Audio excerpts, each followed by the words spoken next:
The Trump campaign is claiming success after last night's debate disaster, and it appears many Americans agree.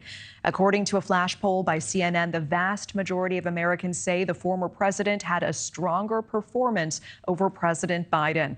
The 90-minute showdown leaving Democrats anxious over the upcoming election after Biden repeatedly stumbled and appeared to lose his train of thought at times. As we said, we are expecting to hear from President Biden himself at any moment, and those comments today will be so closely watched, highly scrutinized by Americans across the country. We'll bring them to you live as soon as they begin. But first, we start with NewsNation correspondent Robert Sherman live at today's Trump rally in Virginia Beach. And Robert, the former president set to make his first stop on the heels of last night's debate in the Commonwealth of Virginia. Interesting choice. Yeah, most definitely, Natasha. And whenever you speak with campaigns, they always talk about how critical momentum is, catching it at the most opportune moment and then maximizing to the best of their abilities. Well, Team Trump believes that they have the momentum fully on their side following last night's debate. And you saw those polling metrics in which the majority of Americans believe that it was the former president who came out on top on that 90-minute discussion as opposed to President Biden. This all looked very different 4 years ago. When you looked at the first flash polls after the first debate in 2020, people thought it was Mr. Biden who was the better at that time. But the script has certainly flipped 4 years later. And when you talk to people on the ground here, supporters of the former president have never felt more confident. Take a listen. For sure right now, I mean, President Trump is by head and shoulders above President Biden. The country's fed up. I mean, inflation, it costs so much now just for a simple thing of groceries. But I think Joe Biden's done enough damage. I think Trump's going to overpower him here in Virginia.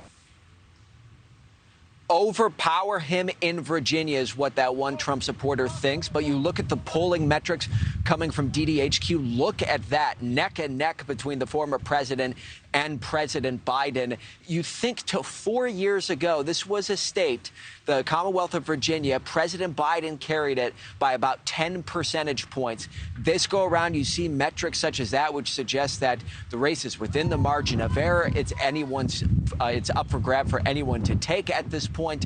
What a difference 4 years makes. That is the mindset of the Trump campaign right now, as they think the landscape looks very different today. Natasha? It certainly does. And Robert, what can we expect that Mr. Trump will be saying today? Yeah, I mean, without question, focusing on last night's debate and claiming victory and waving the flag after his performance from last night. We know that that will be one element of his remarks. But also, on the other hand, there's a reason these remarks are taking place in Virginia. It's because the Trump campaign believes that this state, as well as others such as Minnesota and Nevada, all provide an opportunity to expand the map. There's already a certain number of ways in which you can get to 270 electoral votes. But by bringing Virginia, Minnesota, Nevada into play, it adds to those possibilities there. And you hear from what Trump staffers say. They firmly believe that Virginia is a state that is in the realm of possibility that they can put into their corner this November. So that's why there's such a focus here in getting people to believe that this state can go red in 2024.